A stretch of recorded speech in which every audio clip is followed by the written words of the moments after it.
please state and spell your full name? Nathan Pieplow, Nathan Pieplow. Thank you.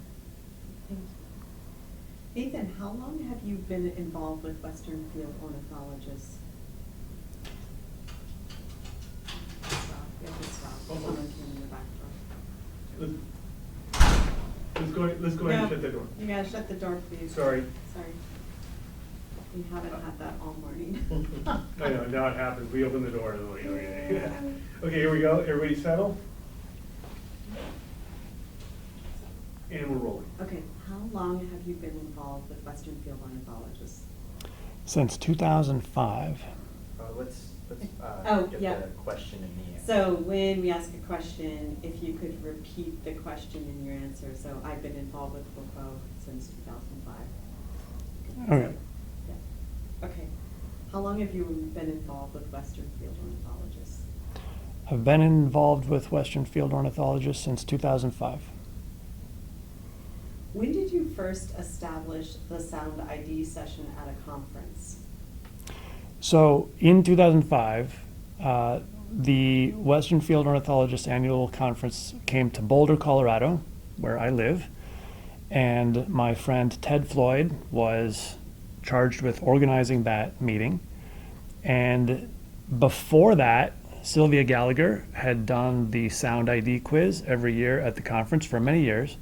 And 2005 just happened to be the year that she decided she was going to retire from doing that. And so Ted was charged with finding somebody to replace her. And he knew that I was interested in bird sounds and I was local. I had never been involved with WFO before. I'd never been to a conference, but you know, it was in my town. And so Ted asked me if I wanted to do the sound quiz that year. And I said, sure. And then people liked it and they've kept inviting me back. And so now I think this is my 19th year of doing it. I have not missed a conference or a quiz since 2005. Yeah, and so maybe talk a little bit about how the quiz has evolved from that first year until now. So when I inherited the format of the sound quiz, it was very similar to what Ed Harper still does with the photo quiz, where we would tap a couple, 4 or 5 experts, and they would have them sit up on a panel, and I would play sounds for them, and then they would have to pass the microphone between each other and talk about what they thought the sound was. We did that for a few years. It was always a little bit challenging to recruit people to go up and take the risk of being the expert and then maybe being wrong up on stage. And I believe it was at the Sierra Vista conference. Don't remember exactly what year that was, but I think it was at Sierra Vista where my then partner Molly came up with the idea of doing it more like a pub trivia format and getting the actual participants to form teams and then compete against one another. She thought that would be much more fun and more engaging and more interactive. And it was a little bit of a struggle that first year because people were not used to this idea. We kind of sprang it on them and got them to get into teams, and there were a couple brave people who did it. And then after a year or two, the young birders discovered the quiz format, and they just really took to it. The young birders loved the competition type format. And so they've really kind of been one of the mainstays ever since. And I think as you saw this year, I had an opportunity to do 2 different style of quiz questions, one for the participants and then another one on the Whova app for the people in the audience, so that when there's downtime and the participants are talking about their quiz answers, the whole audience now gets to answer questions on their phones, and then we can see the real-time results up on the screen. So as technology changes, I'm open to continuing to innovate on what we're doing with the sound quiz. That's wonderful. Where do you find inspiration? Because you have a lot of different themes throughout the bird quiz, and kind of where's the inspiration? How much time does it take you? It's take a lot of time. So two different questions. Yeah. I'll answer them separately. The first question is, where do I get my inspiration? I keep a file of ideas, and it's one file that goes back years and years. And anytime I am going through the year and recording bird sounds and I find a tricky bird sound or something occurs to me, I just write it down in that file. So it's kind of like a journal where I'm writing down interesting sound identification issues with thinking ahead to the quiz season. So that's where I get my inspiration. At this point, I've kind of got the editing of the sounds down to a science. It doesn't take me very long to choose the sounds, but then when I have to edit the sounds to go into the presentation, I have the presentation. It's mostly just a matter of tweaking, taking out the audio files from last year, putting in new audio files. I think this year it took me probably about 5 to 6 hours of work to get that all turned around, which is faster than I've done it in the past because I kind of, like I said, I kind of have it down to a science at this point. Right, but a lot of those sounds are from your own collection of sounds over many, many years. So maybe talk a little bit about your career and how that's evolved.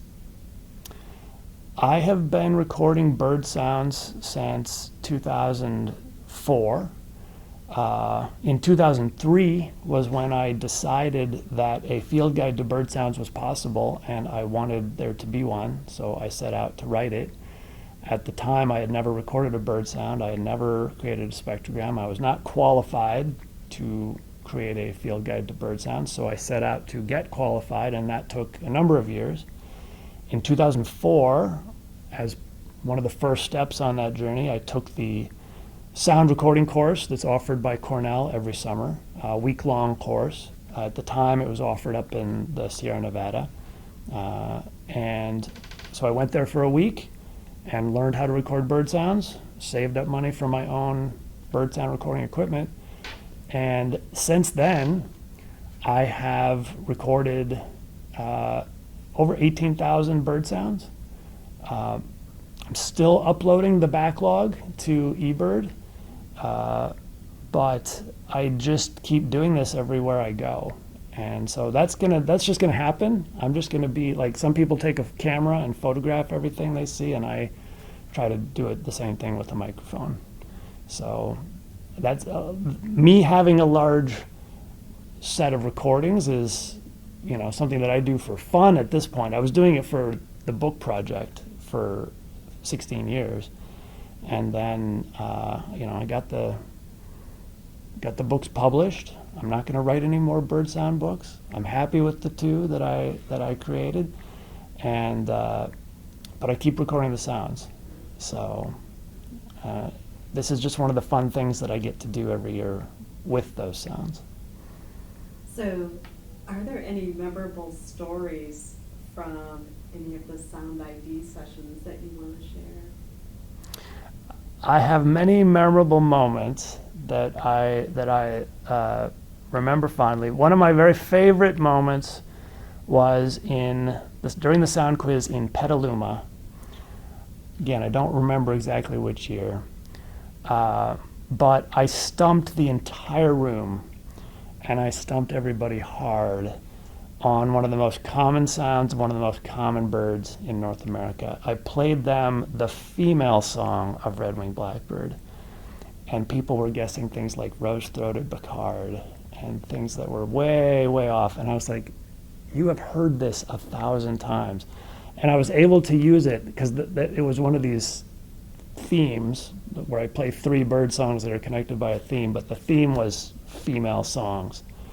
And the female red-winged blackbird just threw everybody for a loop, and I was able to really drive home this point that, hey, you're not listening to female songs. You need to be listening to the female birds more often. That was one of my favorite moments. That was one of those wonderful, dramatic, you know, crowd gasps kind of moments. And then, of course, there was a classic moment And I don't remember where we were for this one. Just a few years ago. Might have been Reno, might have been the year before that. And I'm not sure I'm going to be able to do justice to this story, but at the end of the quiz, I usually have just one answer in that final round, and I play 4 sounds from the same bird. And if you can get it early, you get more points. And if you have to listen to more sounds from that bird to get the identification, you get fewer points. And it was one of these situations where who was going to win this quiz was going to ride on whether they could answer this question correctly. We had John Dunn's team that was way ahead, and then Christy Nelson's team was coming in last. And but they were still, they had a small chance to pull it off. If they got the answer right on the first try, they could actually win. And I played this sound, and everybody in the room was just completely stumped. And it took maybe me playing the sound 3 or 4 times, and then suddenly Christy sat up and she shouted, "I know that bird!" And everybody in the room heard her, and her team got really excited, and they turned in the answer. And John Dunn was like shaking his head like, "I still have no idea what this bird is." And we went through 3 more sounds, and they still weren't getting it. And finally I played the final sound, and there were these groans as everybody realized that it was a pinion jay. And Christy Nelson has that bird in her backyard and knows this bird super well. And her team came from behind and won the quiz on this super dramatic moment. I know, I was there. Everybody remembers this. Everybody remembers that. Very exciting. Just one final question. What advice do you have for young ornithologists or young birders? Advice to young birders. Find the thing that you like about birds and dig into that. The reason that I watch birds or go birding has changed over the years. At different times in my career, I've been more of a lister. At different times in my career, I've been more of a scientist. When I got to the bird sounds thing, it was like, this is kind of my thing. This is kind of my territory, This is the combination of things that really fascinates me. And so, I continue to evolve as someone who's interested in birds, and I continue to explore new directions. But there's no one right way to love birds. There's a whole bunch of different ways. And I think what I'm excited about with the next generation is that there's going to be people popping up all over that territory, interested in different aspects of birds and birding. And I think we should encourage all of those. Excellent. Other questions? I think that's great. Yeah, you did a great job. Thank you so much, Nathan. My pleasure. Yeah.